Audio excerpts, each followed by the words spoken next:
The Unfiltered by Jade. Jade.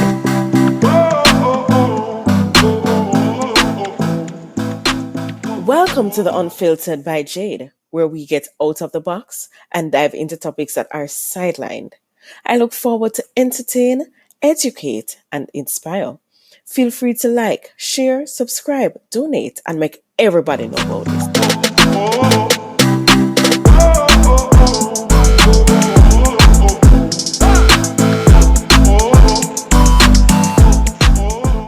Beats by RB Records, a proud sponsor of The Unfiltered by Jade.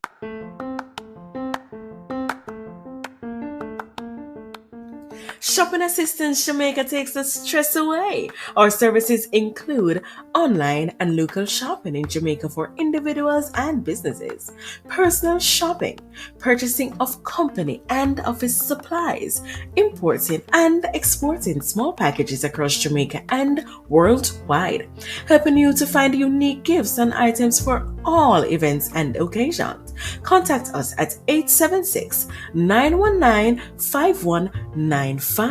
Shopping Assistance 2015 at gmail.com. Follow Shopping Assistance on Instagram at Shopping Assist JA, at Twitter at Shopping Assist 5, and Facebook at The Shopping Assistance. Shopping Assistance, your style, your budget. Welcome back to the Unfiltered by Jade. Today we have with us David, and he's here to give us some insight and some knowledge about cerebral palsy. And it's gonna be interesting. I'm hoping that you all can learn from it and you can garner some information. So hi David. Hi, thank you for having me on the show. I'm excited to share my knowledge and my expertise with your listeners, and hopefully they'll be able to go get away with insight as far as to what cerebral palsy is and how Yes. capable I am as an individual. Yes, nice. Nice. So what is it? Tell us what is cerebral palsy. So cerebral palsy, in a sense, it varies from person to person. It can be from mild to severe. So the kind of Okay. cerebral palsy that I have is spastic hemiplegia, which is a form of Ooh. CP that involves it being affected by one side of the body.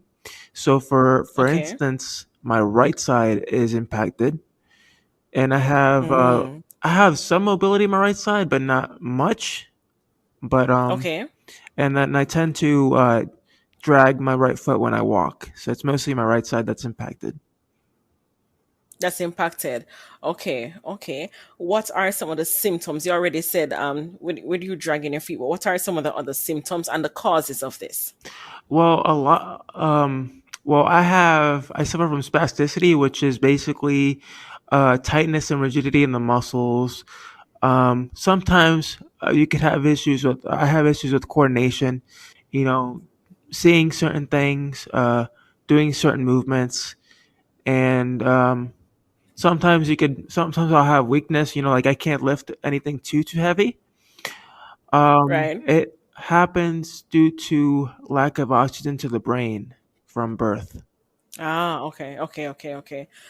So that's how it's started by lack of oxygen to the brain. Yes. And then I was born 4 months Ah, premature. interesting. Ah, okay. Interesting. What are some of the treatments? Because I know I've heard persons talking about treatments. Some have said it has been working. Some of them say it's not as effective as they hope to be. But what are some of the treatments that you have probably used and are out there? Well, the most common treatment out there is physical and occupational therapy. Okay. So when I was younger, I used to rely on the services. They were extremely helpful in helping me get to a certain point as far as functionality, and then being able Okay. to do things in society as normal and as capable as possible. And Okay. also your willingness to improve, because now that I'm older as an adult, I tend to also rely on going to the gym and just following a strict regimen that I do myself to stay healthy and in shape. Mm. Awesome. And I also noticed that you're into fitness, gym fitness. But how is it that you manage to do that?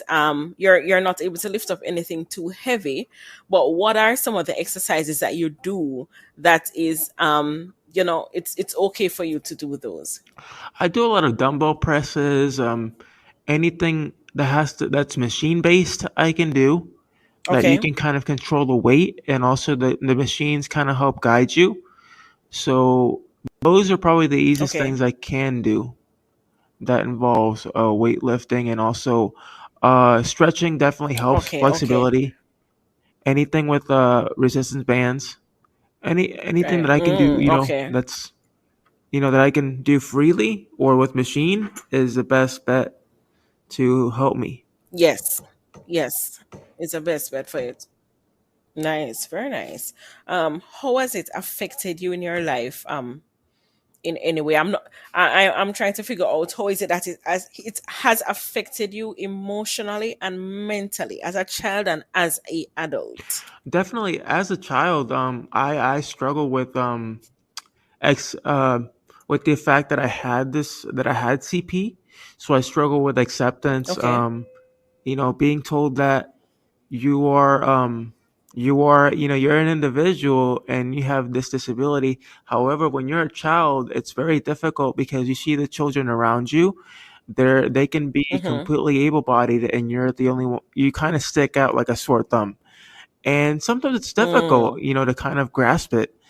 And over the years, I've met so many people that are accepting and welcoming, and that has kind of, and in a sense, the thing that has helped the most is the fact that every year when I was in school, at the beginning of right.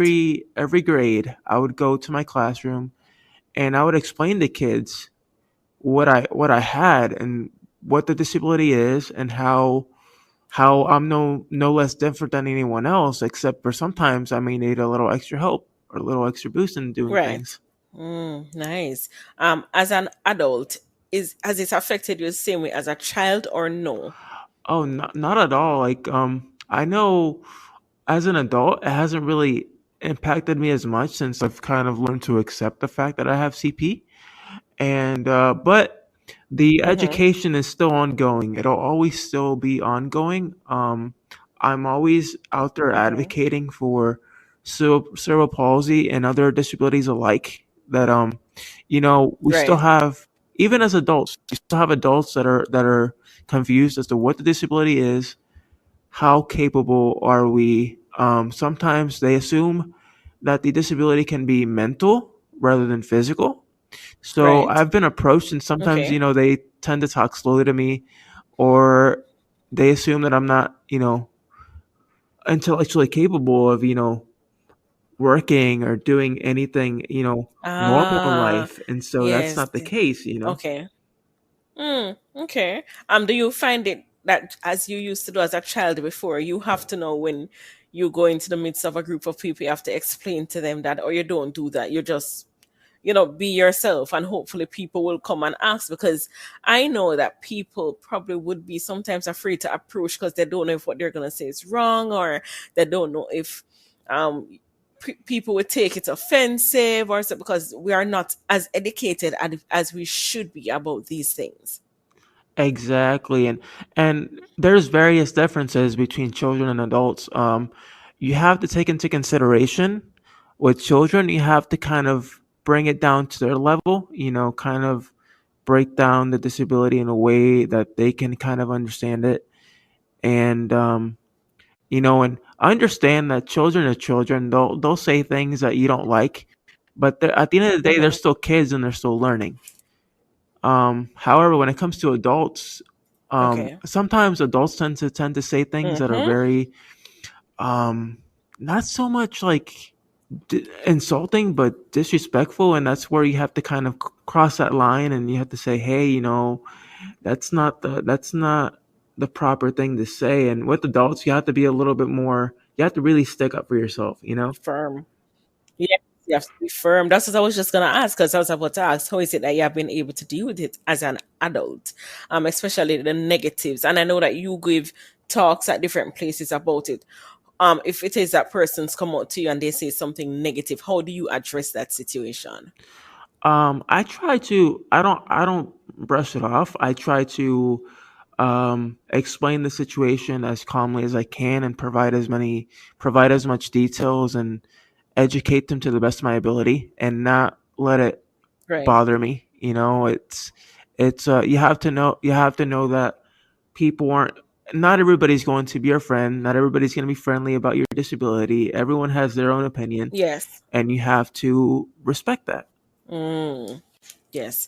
You know what? This is it's showing. It is showing that despite what persons have to say about us, we need to kind of stick up for ourselves and know who we are, because if we don't and we don't accept who we are, whatever anybody says to us is gonna affect us negatively. Exactly. Yeah, that's what this says. Are there any groups that people can join? If it is that they have this disability and they are probably think that they're secluded from everybody else and they want to fit in, or they want to actually talk to people who actually knows what's happening with them. There's Is there there's any? definitely a lot of groups out there, especially now with the invention of social media. There's a lot of groups. Like I'm Mhm. in the cerebral palsy support group on Facebook. There's living with cerebral palsy without limits. There's all kinds of groups out there. You just have to be able to. Mm. It's what they say. You have to get out there. You have to be wanting to explore the world despite dealing with your disability. It might be hard, but at the end of the day it's worth it to just get out there and get into social groups, and in those social groups not only will you make friends, but you'll make life lasting relationships that'll help you get through your disability, because Nice. they because all those individuals could be dealing with the same situation you are, and you have common ground. So, we have finished everything now. Thank you. Thank you so much, David. So I really do appreciate it. This was good. This was informative. We're able to learn something about it. I was able to learn from it, and I'm hoping that people out there listening can learn from it and also learn how to address or deal with people who are or have disabilities in one way or the other. Not because persons have disabilities means that they are not good enough, or means that they are not intelligent, or maybe something wrong with their brains and they can't function like everybody else. Not everybody's that way. So we're also supposed to learn to be sensitive towards people, and if we need to find information, ask questions or do research. That's what we need to do. So thank you so much, David. I really do appreciate it. You are welcome, and always remember, people with disabilities are just human beings, like with Yes, jobs, like careers, everybody else. with aspirations. We all have the same ambitions that anyone else does. You're not different. You're not different from anybody else in that way. We're Exactly, your and human never beings. judge a book by its cover. Ah, I love that. I love how we end in that. Never judge a book by its cover. Thank you so much. And thank you so much out there for listening to the Unfiltered by Jade. And we'll definitely be back next week, Tuesday. Thank you. Bam bam bide, bam